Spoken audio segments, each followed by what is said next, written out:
Welcome to This Explainer. Okay, we're skipping the preamble today and dropping right into August 5th, 2026.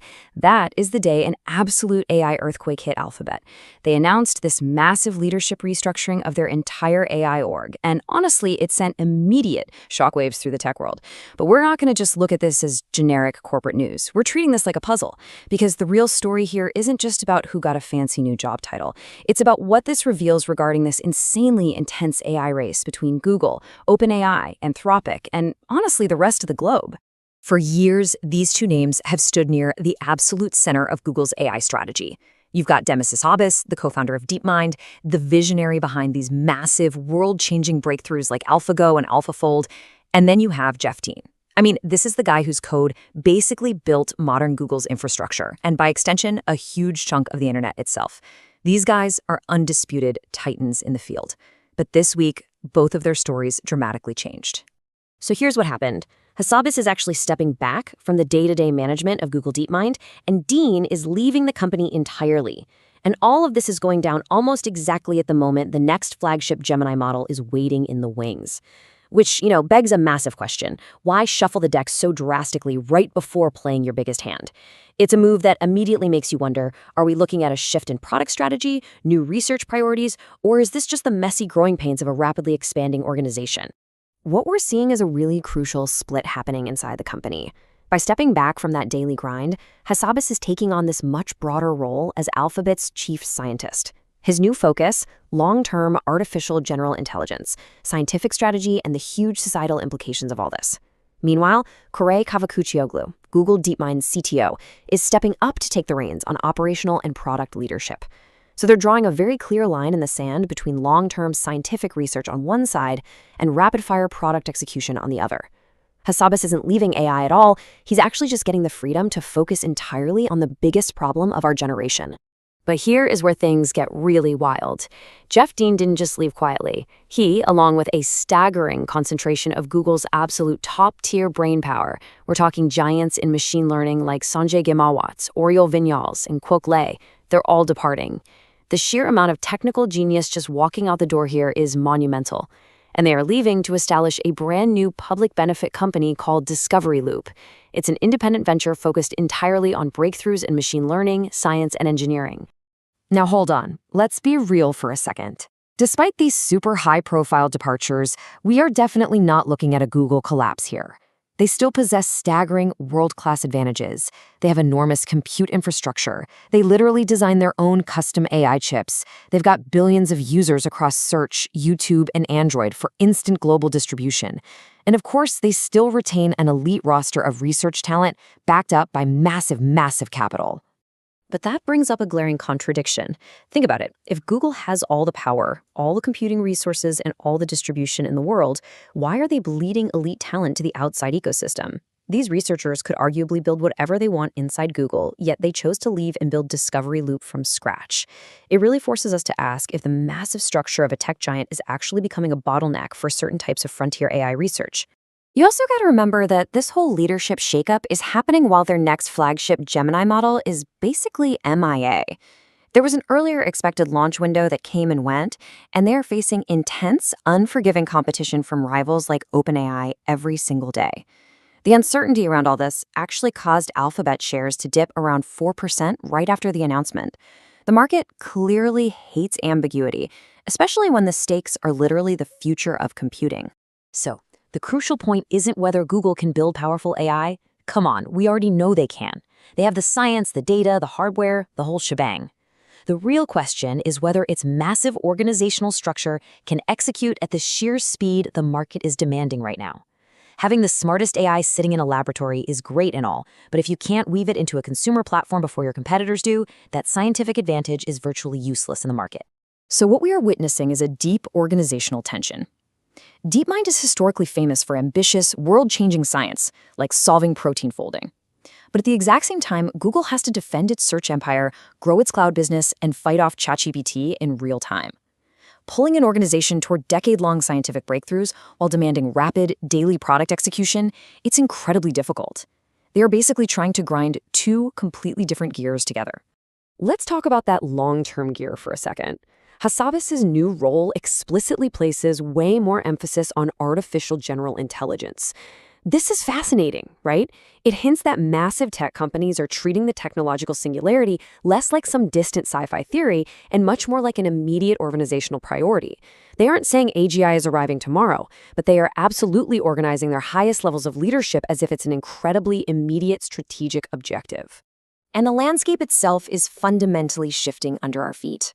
The formation of Discovery Loop shows us that the frontier of AI no longer belongs to just one massive corporate lab. Elite ideas and top-tier talent are moving freely now. They're decentralizing across startups, open source communities, independent groups, and these new ventures. The people leaving Google aren't leaving AI, they're just changing the venue. And that makes the global race incredibly hard to control or predict. When we compare the differing DNA here, it becomes super clear that this is an organizational race, not just some simple software benchmark competition. Google's historical strengths are its massive infrastructure, decades of deep research, and billions in distribution.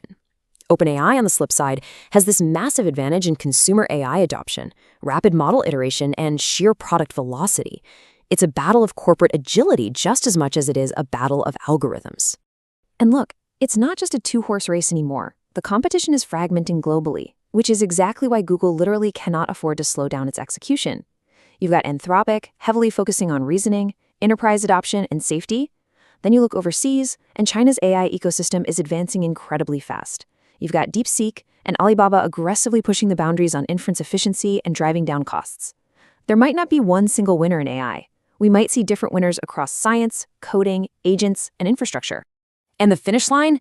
It isn't static. It's an accelerating chain reaction. We go from Gemini 3.5 Pro to a new ChatGPT to DeepSeek V4 to Google's Astra to autonomous AI agents and right on toward Gemini 4. Every single time a new system drops, it completely moves the target for everyone else. Each breakthrough forces the competition to respond instantly, meaning the pace of execution just keeps speeding up. You literally can never just pause and catch your breath. Because of this accelerating chain, Google is basically betting on two futures at the exact same time. Future 1 requires commercially useful AI that's deeply integrated into search, Android, and cloud, the stuff we use every single day. Future 2 envisions AGI as this massive platform for solving scientific problems, discovering new math, or designing life-saving drugs.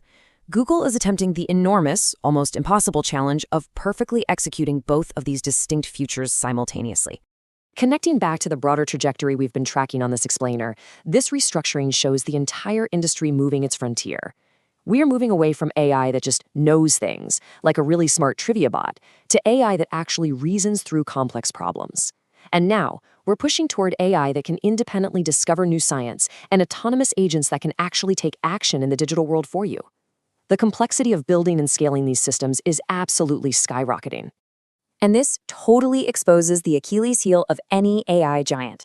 Look, you can buy all the compute you want, you can build endless server farms and hoard absolute mountains of data. But the war for human intuition, for lived experience, and for deep scientific judgment is becoming just as critical as the war for GPUs. When the elite minds that hold that intuition decide to just walk out the door, it proves that talent, not just hardware, is the ultimate strategic asset. So the real takeaway here isn't a story of collapse. Google is definitely not stepping away from AI. What we are witnessing is a realization that the AI problem itself has become too large, too fast, and way too complex for old corporate structures to contain. They are completely reorganizing themselves from the ground up to handle what comes next. They're shedding outdated hierarchies purely for the sake of speed. We can actually start to see the pieces falling into a new, distinct alignment right now. Under Kavik Tuoglu's operational leadership, the focus can totally narrow in on rapid deployment. Gemini and models like it will squarely be the product, the engine powering everyday commercial computing for billions of people.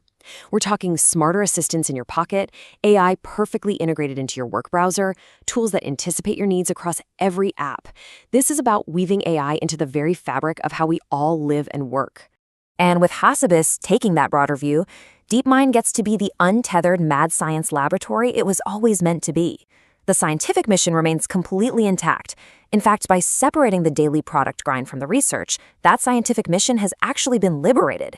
They can focus on the seemingly impossible tasks now, Unearthing new disease treatments, discovering next-gen materials for sustainable energy, mapping the fundamental laws of physics, they finally have the breathing room to chase generational breakthroughs without sweating over the next quarterly earnings call. And AGI, well, that may be the true destination all of this is leading toward. But the road between the consumer product, the scientific laboratory, and that final destination is being rebuilt in real time, right in front of our eyes. It is a wildly chaotic road. We are watching billions upon billions of dollars being mobilized, elite talent bouncing between massive tech empires and nimble startups, and fundamental computing paradigms shifting literally by the month. The researchers are moving, leadership is changing, the models are getting exponentially stronger, and the competition is accelerating at a breakneck pace. We might literally be watching Google try to figure out the answer to that exact question right now. The world's biggest tech companies are no longer asking whether AI will transform the future, they are completely restructuring themselves as if it already has. The next chapter of this race hasn't just been announced, it's already well underway. You know, sometimes the most fascinating part of the AI story isn't the press release itself, but exactly what it makes us wonder about. So what do you think this restructuring means for the future of Gemini and the wider race toward AGI?